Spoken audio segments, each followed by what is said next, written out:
That was the story of Thorn's Reckoning, a powerful story about how betrayal can come from the most unexpected places, and how true strength isn't about what you have, but what you're willing to fight for. The worst betrayals often happen when we're blinded by ambition, and redemption is found not in getting back what was lost, but in building something new and real from the ashes. What did you think of Clara's decision in the end? Was Marcus's fate deserved? Let us know your thoughts in the comments below. If you were moved by this story, please hit the like button, share it with someone who loves a powerful drama, and be sure to subscribe for more emotional, real-life stories every week. The rain was bitterly cold for October, and it plastered Clara Hayes's thin trench coat to the unmistakable swell of her stomach. She fumbled for her keys, a moment of irritation flashing through her. Marcus was supposed to have the car service waiting for her after her final prenatal appointment, but he'd been consumed by the Singapore deal for weeks. She'd let herself be convinced that his absence was a sign of his dedication, a sacrifice for their future, for the baby. She put the key in the lock of their magnificent Upper West Side brownstone. It didn't turn. She jiggled it. Nothing. Frowning, she tried the backup key. It slid in but met a solid, unmoving resistance. The locks had been changed. A cold dread, far deeper than the October rain, seeped into her bones.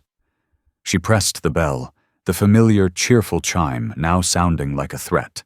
"Just a moment," a voice trilled from inside, a voice that was not her husband's. The heavy oak door swung open. Standing in the foyer, bathed in the warm light of her chandelier, was a woman. Clara recognized her instantly. Isabelle Rostova, her husband's COO, a striking, severe woman with raven black hair and a gaze that always seemed to be calculating. But this wasn't Isabelle from the office.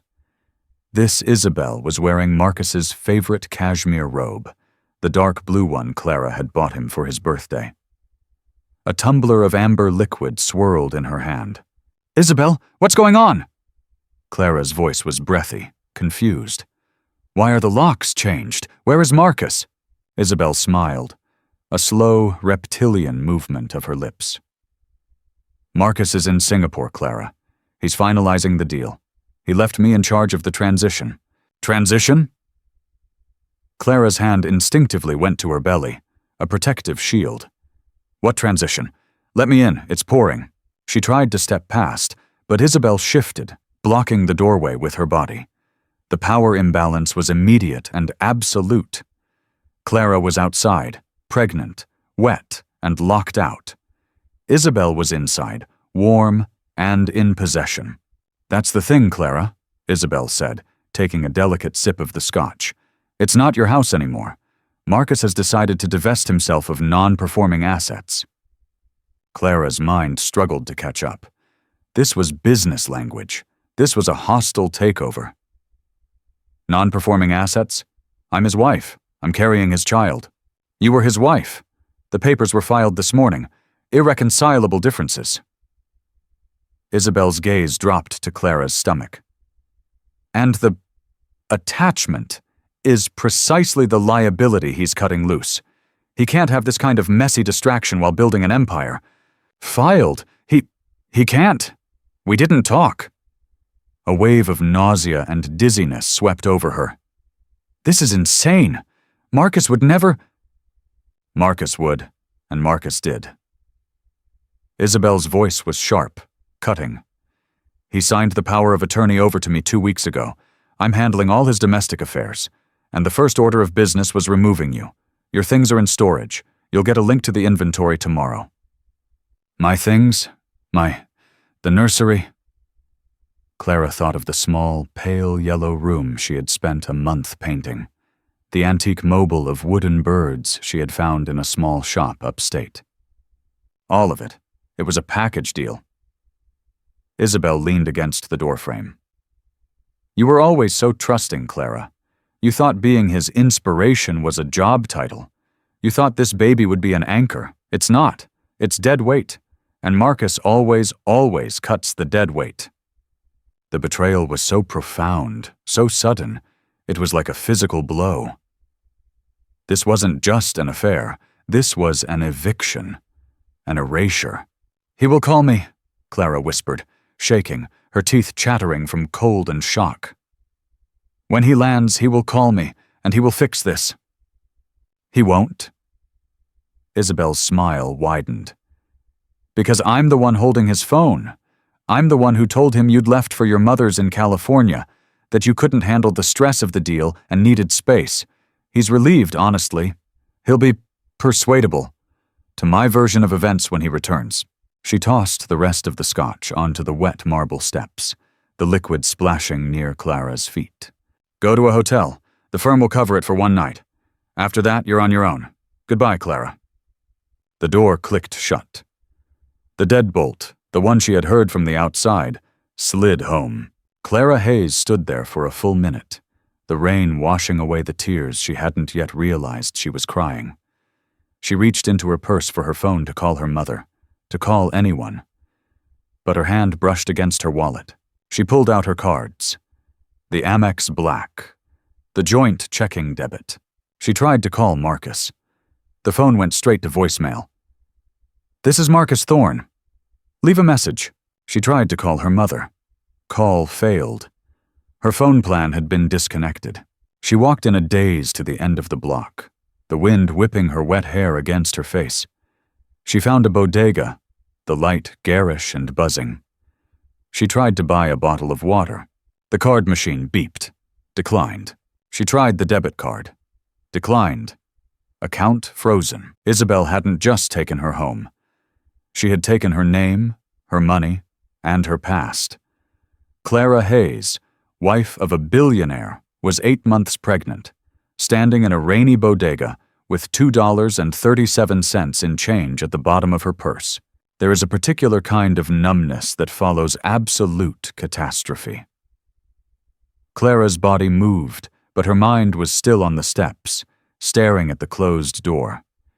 She used her change to take the subway, a jolting, fluorescent-lit ride that felt like a descent into another world. She hadn't ridden the subway in 5 years. She ended up at a small 4th-floor walk-up in the East Village, leaning on the buzzer until a voice crackled over the intercom. "Who is it? It's 10 p.m.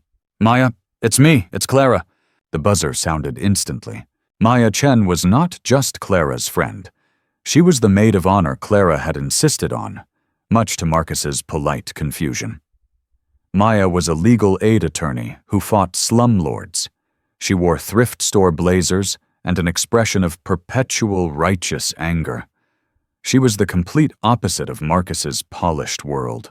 Maya opened the door, and her professional fury dissolved. "Clara, oh my God, you're soaked. What happened? The baby?" "He locked me out, Maya," Clara whispered, and then the numbness broke. She collapsed into her friend's arms, sobbing, the story pouring out of her in broken, hypoxic gasps. The locks, the robe, Isabelle, the baby, the frozen cards. Maya's apartment was a mess of legal briefs and takeout containers. She sat Clara on her lumpy couch, wrapped her in an old university sweatshirt, and made her hot, sweet tea.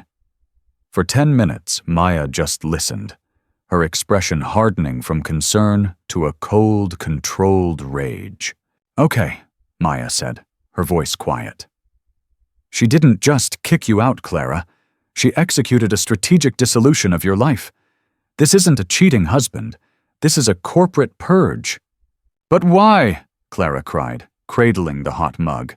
"Marcus, he loved me. We were so happy. We wanted this baby." "Did you?" Maya asked, not unkindly. "Or did you want this baby, and he wanted the idea of a legacy?" Clara flashed back. Marcus at the ultrasound, his eyes on his phone, looking up just in time for the snapshot. "It's a boy. Perfect. A Thorne heir." He'd clapped the doctor on the back, all charm, but he hadn't held her hand. He hadn't asked how she was feeling. "He's been distant," Clara admitted, the small, paper-cut doubts of the last 6 months now bleeding profusely. He said it was the Singapore deal. He said it would set us up for life. It set him up, Maya corrected. Isabelle Rostova, I know that name. She's his COO, right? The Hatchet Woman. She joined Thorn Properties 2 years ago. Rumor is she's the one who's tripled his net worth by gutting every compassionate clause in his portfolio. Maya was already on her laptop, her fingers flying. Okay, so he filed for divorce in Delaware, not New York. Smart, corporate-friendly. He's claiming desertion. He's claiming you abandoned the marital home. But that's a lie. It's the lie she told him, and it's the lie he's willing to believe because it's convenient, Maya said. And he used a power of attorney to freeze your joint assets, claiming spousal misconduct and misappropriation of funds. She's building a case that you were a flight risk and a gold digger. She's not just taking your house, she's trying to take your child. Clara felt the baby kick, a sharp, sudden jab under her ribs, as if he too was fighting back. The fear was paralyzing. What do I do? I have nothing, Maya. I have $2. No, Maya said, closing the laptop. You have me. And you have the one thing Marcus and Isabelle don't understand. You have no more illusions. They think you're a porcelain doll. They have no idea what you're made of. Maya stood up and pulled a stack of blankets from her closet. You're staying here. Tonight, you sleep. Tomorrow, we go to my office. We're not going to fight his divorce lawyers. That's what they want. We're going to file an emergency petition for spousal support and child welfare, and we're going to file an injunction against Isabelle Rostova for undue influence and intentional infliction of emotional distress. Clara looked at her friend, this fierce 5'4" warrior. Can we win? I don't know, Maya said honestly. He's a billionaire, Clara. He owns the judges. He owns the city. But I'm too stupid to be scared of billionaires. And right now, he's in Singapore. He's left the wolf in charge of his hen house. Let's see what happens when the wolf realizes she's been locked in with us. For the first time in 24 hours, Clara took a deep breath. It was a shallow, painful breath, but it was hers. She wasn't Mrs. Thorne anymore. She was just Clara. And she was a mother. The fight had just begun. The brownstone was silent, save for the hum of the wine fridge. Isabelle Rostova stood in the master bathroom, a space larger than her first 3 apartments combined. She ran her hand over the cool, veined marble. She'd always despised this bathroom. It was too soft, too Clara, all rounded edges, plush white rugs, and vanilla-scented candles. She opened the medicine cabinet. Clara's prenatal vitamins, her expensive face creams. Isabelle swept them all into the trash. She replaced them with her own stark, clinical bottles. This wasn't about Marcus. Marcus was a means to an end. He was an arrogant, brilliant, emotionally stunted man who saw the world as a series of assets to be acquired. Isabelle understood that. She spoke his language. Clara, with her soft-focus love and her belief in partnership, was speaking a language he'd long since forgotten. Isabelle walked through the house, glass of scotch in hand. She'd chosen Marcus's best, a 30-year Macallan, a drink for a victory. She paused at the nursery. The pale yellow walls, the hand-carved wooden birds. She felt a brief, unfamiliar pang. Not guilt, contempt. It was a room built on a fantasy that a man like Marcus Thorne could be domesticated. Her phone buzzed. It was Marcus, a text from Singapore. Deal closing, long night. Hope you're holding down the fort. Isabelle smiled. Everything is under control, Em. Focus on the win. We'll celebrate when you're back. She had been planning this for 3 years. Not the affair. That was a recent, messy, but necessary complication. The plan was the destruction. She opened her briefcase, which sat on Clara's antique writing desk, and pulled out a worn, creased photograph. A younger, happier-looking man with tired eyes, standing in front of a small construction site. Rostova and Son Builders. Daniel Rostova, her father. Marcus Thorne hadn't always been a billionaire. 15 years ago, he was just another ruthless mid-level developer. Her father, a small-time contractor, had been his partner on a project. Marcus, seeing a legal loophole in the zoning permits, had restructured the deal, pushed her father out, and bankrupted him. It wasn't just business. It was personal. Marcus had destroyed her family. Her father died of a heart attack 6 months later, his name ruined, his business gone. Isabelle, then just 22, had sworn an oath. She wouldn't just take Marcus's money. She would take his life. She'd changed her name, gone to business school, and clawed her way up. When she finally landed an interview at Thorne Properties, she was ready. She was smarter than him, hungrier, and she didn't have his one weakness, a conscience. She'd made herself indispensable. She'd orchestrated the Singapore deal, a masterpiece of financial engineering that would double his company's value, and she'd poisoned his mind against his wife. It was subtle at first. "Clara called the office again, Marcus. She's worried about your stress." "I had to move your meeting. Clara had a doctor's appointment she said you promised to attend." "She's so emotional lately. Maybe the hormones? She's worried we're spending too much." Then, the master stroke. A few weeks ago, she had manufactured proof that Clara was confiding in a rival developer, a man who was, in fact, Isabelle's own cousin, playing a part.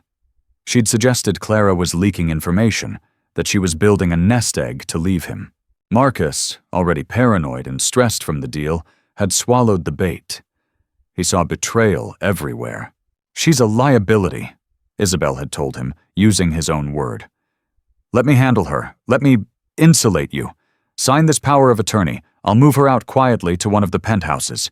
I'll manage her finances until the deal is closed. Just focus on Singapore." He had signed it without reading the fine print. The fine print that gave her total control of his personal and liquid assets. Now she was in his house. His wife was gone. And in 72 hours, when the Singapore deal was finalized, she would execute the final phase.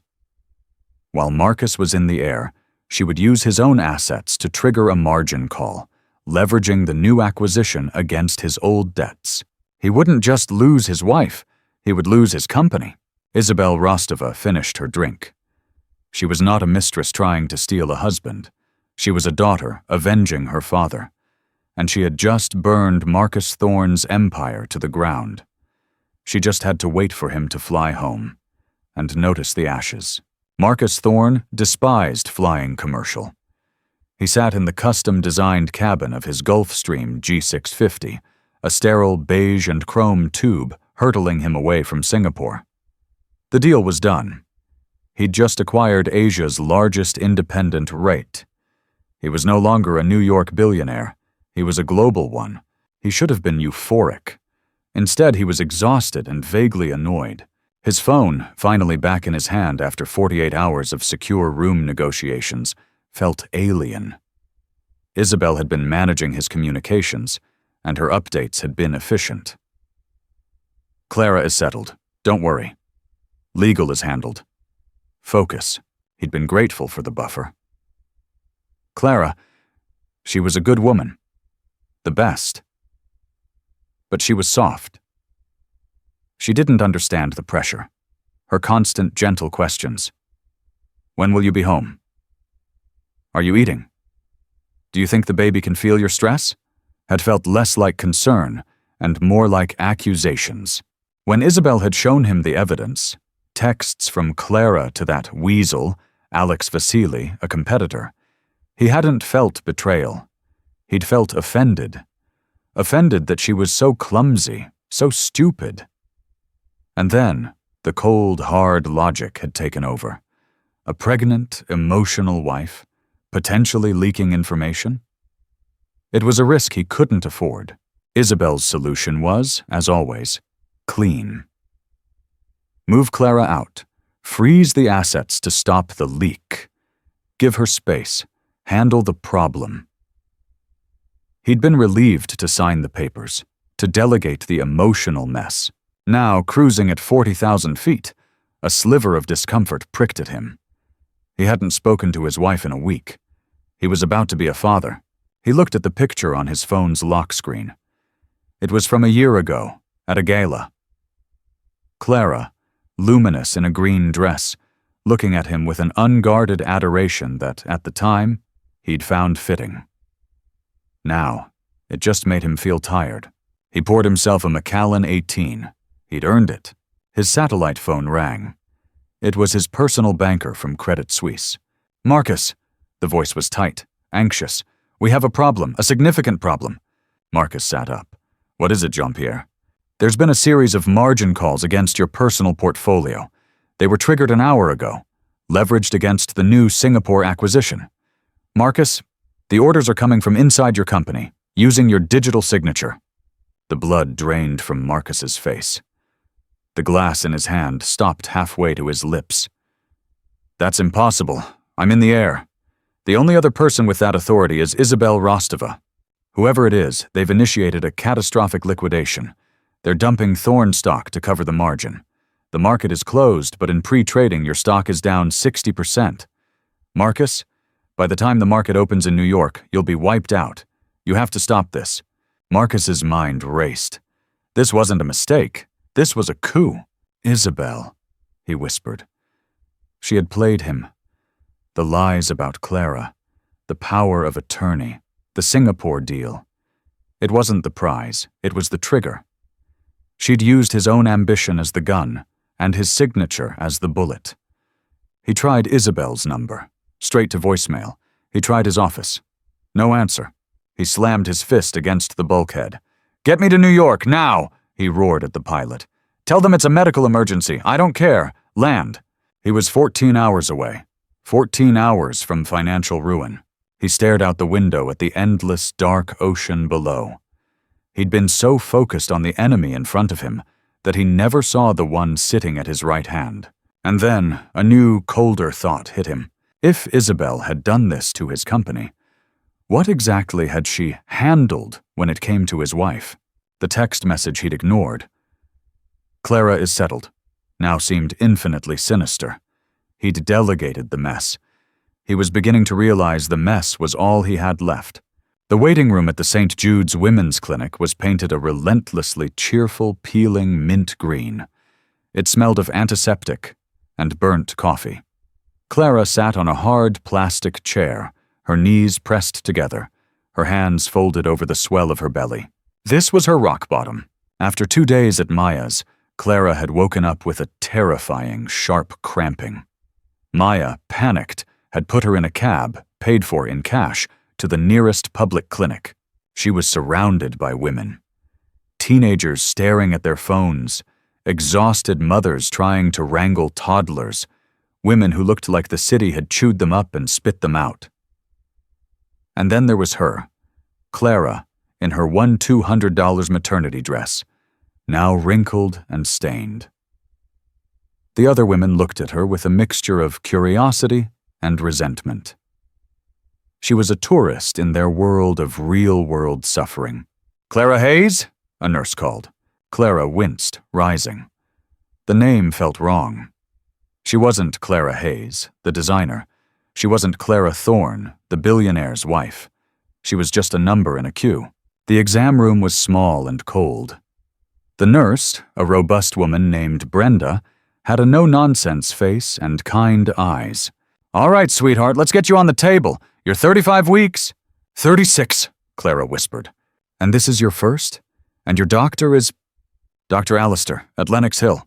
Brenda paused, her pen hovering over the chart. "You're a long way from Lenox Hill, honey. What's going on?" Clara looked at the kindness in the woman's face, and the dam of her composure, which she had held together for 48 hours, finally broke. "My husband, he left me. He froze my accounts. I have no money. I have nowhere to go. And I think I'm losing the baby." Brenda's expression didn't change. She had heard it all. She put a warm hand on Clara's arm. "Okay, let's take 'I think' out of it. Let's find out. One thing at a time." The ultrasound gel was cold. Clara stared at the ceiling, tears tracing a path to her ears. She was prepared for the worst. A silent scream. A funereal stillness. Then a sound filled the room.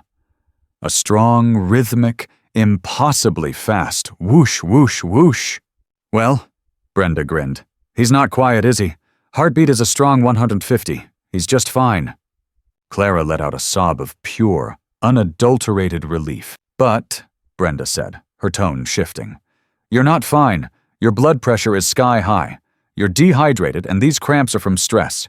You're on the fast track to preeclampsia, and you're going to put this baby in danger if you don't stop."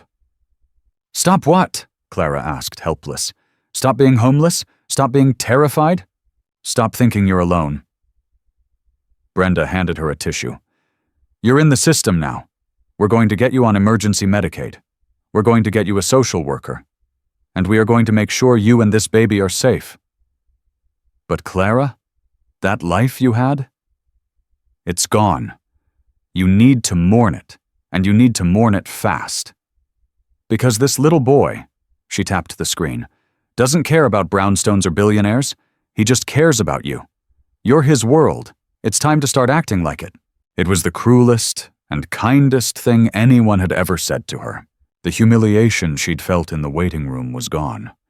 The fear was still there, but it had a new companion. A cold, hard rage. Marcus hadn't just put her on the street. He had endangered his own child. Isabelle hadn't just taken her home. She had tried to take her future. They thought she was a liability. They thought she was soft. Clara sat up, wiping her face. She looked at the grainy black and white image of the tiny, perfect spine on the monitor. "Brenda," Clara said, her voice hoarse but steady. "Where's the social worker's office? I need to make a phone call. I need to call my lawyer." She was done crying. She was done being a victim. She was a mother. And the people who had put her child at risk were about to find out what that meant. The Gulfstream's wheels hit the tarmac at Teterboro with a shriek that mirrored the one in Marcus's skull. He didn't wait for the stairs to fully deploy. He was down on the runway before the engines spooled down, roaring at his driver to get him to the city. His phone had been a ticker tape of Armageddon. Thorn Properties halts trading. CEO under investigation. Assets frozen pending inquiry. He was ruined. He had lost, by his banker's estimate, 90% of his net worth in 14 hours. All of it was legal. All of it was signed by him. But the money, in that moment, was secondary. The only thought in his head was Clara. What had Isabelle done? "I'll move her out, quietly, to one of the penthouses." He'd called the doormen at every building he owned. No one had seen her. He'd called her mother in California, who had screamed at him with such venom that he'd dropped the phone. She hadn't heard from Clara in days. He was a monster. He hadn't just been cheated. He'd been complicit. The car screeched to a halt in front of the brownstone. The lights were on. She was still here. Isabelle. He used his old key, the one he kept in his boot, a relic from his paranoid days. It worked. Of course it did. She wanted him to come here. He entered the house. It was silent. But it was different. The soft, warm scent of vanilla was gone, replaced by something sharp and floral. His scotch, the 30-year Macallan, was on the coffee table, an empty glass beside it. "Isabelle!" he bellowed, his voice echoing in the marble foyer. She appeared at the top of the stairs, not in his robe, but in a perfectly tailored black dress. She looked like she was heading to a funeral. "Welcome home, Marcus," she said, her voice calm, almost pleasant. "Where is she?" he growled, advancing up the stairs. "Where is my wife?" "Wife?" Isabelle laughed, a dry, brittle sound. "You don't have a wife. You filed for divorce, remember? You signed the papers. You told me to handle the mess." "I told you to move her to the penthouse. I didn't tell you to throw a pregnant woman on the street. I can't find her, Isabelle." "She's not your concern anymore," Isabelle said, her eyes glittering with a coldness that terrified him. "You have bigger problems." "The money," he spat. "You think I care about the money? You can have it. Give me back my wife." This, finally, broke her composure. Her face twisted in a mask of pure, undiluted hatred. "Give you back?" she hissed, following him as he stalked into the master bedroom, throwing open closets. "You don't get anything back. You don't get to fix this. You don't get to win." He turned, grabbing her by the arms. "Why? Why do this, Belle? We were a team. We were winning. We." She ripped her arms from his grasp. "There was never a we. There was only you and your monument of debt and ego. And there was me, the daughter of the man you destroyed to build it." Marcus froze. "What are you talking about?" "Daniel Rostova," she whispered. "Rostova and Son Builders. Sound familiar?" The name hit him like a physical blow. 15 years ago, a small-time contractor, a zoning loophole. Rostova, that was just business. "It was his life," she shrieked. "It was his name. He died, penniless and broken, 6 months after you restructured him out of his own company. I have spent 15 years waiting for this moment, waiting for you to be at the absolute peak of your arrogance, at the very top of your glass tower, so I could be the one to push you off." He stared at her, finally seeing the truth. The long game. The loyalty. The affair itself. A calculated move to get close, to gain his absolute trust, to isolate him from the one person who might have grounded him. You set this all up," he whispered, the full scope of her revenge settling on him. "Singapore. Singapore was the masterstroke," she said, her voice dripping with pride. "Using your greatest triumph as the very weapon to slit your throat. It's poetry, really." "And Clara?" he asked, his voice breaking. "Clara was… what? Collateral damage?" "Clara was the point," Isabelle said, her voice dropping. "You didn't just take my father's money, you took his legacy, his name, his future, so I took yours, your wife, and your precious Thorn heir. You don't get to be a father, Marcus. You don't get to have a family. You get to sit in the ruins of your life just like my father did, alone." A new, frantic terror seized him. "What did you do to the baby?" Isabelle smiled. "Nothing. I just let nature take its course. A pregnant woman, no money, no home, no phone. Stress is a terrible thing. I imagine the liability has resolved itself by now." Marcus roared, a sound of pure animalistic rage. He lunged, not at her, but past her toward the door. He had to find Clara. He had to find his son. "You won't find her, Marcus," Isabelle called after him. "She's gone. You have nothing." He fled the house, his empire, his whole life, collapsing behind him. He finally understood. He hadn't just been outmaneuvered. He had been judged. The meeting took place at Maya Chen's office. It was a cramped, chaotic space in a pre-war building with a rattling elevator. The walls were covered in case files and pictures of rescued pit bulls. It was the last place on Earth Marcus Thorn ever expected to be. He had spent 36 hours calling every hospital, every clinic, every shelter in the 5 boroughs. He'd finally found her name in the St. Jude system, listed for a follow-up. He'd sent a message, not a threat, not a demand, but a desperate plea, to Maya's office. "Please, I just need to know she's safe." Clara agreed. 1 hour, Maya present. When she walked in, his breath caught. This was not the woman he'd left behind. She was thin, her face gaunt with stress, but her eyes were clear and hard as diamonds. The protective, pregnant swell of her belly was the only soft thing about her. She looked at him not with hatred or sadness, but with a cold, devastating indifference. "Clara," he started, moving toward her. "Don't," Maya said, stepping between them. "Sit down, Mr. Thorn. You have 1 hour." Marcus sat, his bespoke suit looking absurd among the stacks of binders. "Clara, I didn't know. I swear to you. Isabelle, she manipulated everything. She told me you'd left, that you were leaking. It doesn't matter. It was lies. All of it." Clara sat opposite him, her hands folded over her stomach. She said nothing. "She's destroyed me, Clara," he said, his voice raw. "The company is gone. The money. It's all gone. She did it to avenge her father, a man I bankrupted years ago. Clara's expression didn't flicker. And you're here for… what? Absolution? You want me to feel sorry for you? No, he said, leaning forward. I'm here for you. For the baby. I want to fix this. I know the money is gone, but I have reserves. Properties she couldn't touch. We can start over. The house… The house? Clara's voice was dangerously quiet. You think this is about the house? She stood up, and for the first time, Marcus felt physically afraid of her. I sat for 6 hours, she said, her voice vibrating with a controlled fury. In a hard plastic chair in a public clinic, bleeding, thinking our son was dying. I was a charity case, Marcus. I had to sign up for Medicaid to get an ultrasound. Marcus flinched as if she'd struck him. Clara, You didn't know, she continued, because you didn't ask. You didn't care. You were so wrapped up in your deal, in your legacy, that your wife and your child were a mess to be handled.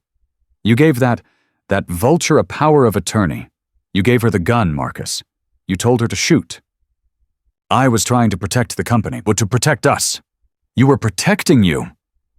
Clara slammed her hand on the table, making the binders jump. You believed her lies because it was easy. It was easier to believe I was a traitor than to believe you were a neglectful husband. It was easier to cut me off than to have a difficult conversation. He looked at her, truly seeing the chasm between them. It wasn't built by Isabelle. It was built by him. What do you want, Clara? He whispered, defeated. Whatever is left, it's yours. Name it. I don't want your money, she said. I don't want your name. I don't want anything from you. Our son, he choked out. He deserves a mother who isn't a victim. He deserves to be safe. And he will never be safe with you. Clara, please, he begged, the last of his pride shattering. He was on his knees. Don't take my son from me. He's all I have left. Clara looked down at the broken man at her feet. She thought she would feel triumph. She thought she would feel anger. Instead, she just felt tired. She felt the weight of the last 36 weeks, the weight of a love that had died so quietly she hadn't even noticed it was gone.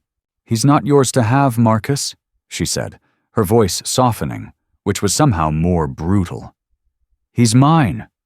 You didn't lose him this week.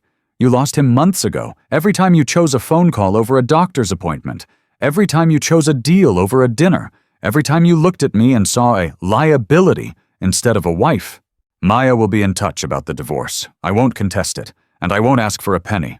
All I want, she paused, is for you to sign away your parental rights. I'll take him, and I'll disappear. You can be free to rebuild your empire. That's what you always wanted, isn't it? To be free of the mess? He looked up, his face a mask of agony. He had lost his company, his money, and his reputation. But it was only in that moment, hearing her offer, that he understood he had lost his soul. Don't go, he whispered. I'm already gone, Clara said. She turned and walked out of the office, not looking back. She didn't need to. She was walking toward her son. He was walking into the ruins he had built. Chapter 8. The Reckoning. The aftermath was swift and brutal. The business world doesn't mourn. It just moves on. Thorne Properties was carved up and sold for parts by the creditors. Marcus Thorne, the man who had owned the New York skyline, was a pariah. He found himself in a small, rented condo in Jersey City, the lights of his former kingdom glittering mockingly across the river. He was not poor, not by a normal person's standards. The reserves he'd mentioned, properties in his mother's name, offshore accounts Isabelle hadn't known about, left him with a few million, enough to be comfortable, enough to be haunted. He followed the news of Isabelle Rostova. She hadn't vanished. She was arrested, but the case was complex. She hadn't stolen anything. She'd simply used what she was given. She'd triggered a legal, if catastrophic, financial event. The real damage, the corporate espionage charges, was harder to prove. He saw her one last time, at a preliminary hearing he wasn't supposed to be at. She walked past him in the hallway, in handcuffs, her face pale but unrepentant. "Was it worth it?" he asked her, his voice a rasp. Isabelle stopped. She looked at him, her eyes as cold as ever. "My father died in a one-bedroom apartment, staring at a wall, believing he was a failure. I live in a holding cell, knowing I succeeded. Yes, Marcus, it was worth it." She was, he realized, the only person in the whole affair who had been true to herself. But his reckoning wasn't with Isabelle. It was with the silence of his empty condo, the silence of his phone, which never rang. He'd done what Clara asked. He'd signed the papers. He'd given up his son. It was the only act of love he had ever truly committed, to remove his own toxic presence from his child's life. Maya, in a final act of professional courtesy, had sent him one thing: a bill. Not for her services, but a copy of the bill from St. Jude's Clinic. Total, $1,250. Paid by Medicaid. He'd stared at it for an hour. All the billions, and he hadn't been able to pay a $1,250 hospital bill for his own child. He paid the state back, an anonymous donation to the clinic for 100 times the amount. It felt hollow. It was the act of a rich man, not the act of a father. He had spent his life acquiring. He had acquired buildings, companies, art, and a beautiful wife. And when he'd lost them, he realized he had never valued any of them. He had only valued the win. Now, sitting in the dark, with the skyline he used to own staring back at him, Marcus Thorne was finally, truly, alone. He had won the Singapore deal, and in doing so, he had lost the entire world.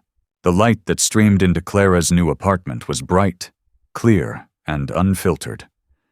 It was a 2-bedroom rental in Brooklyn, above a Polish bakery.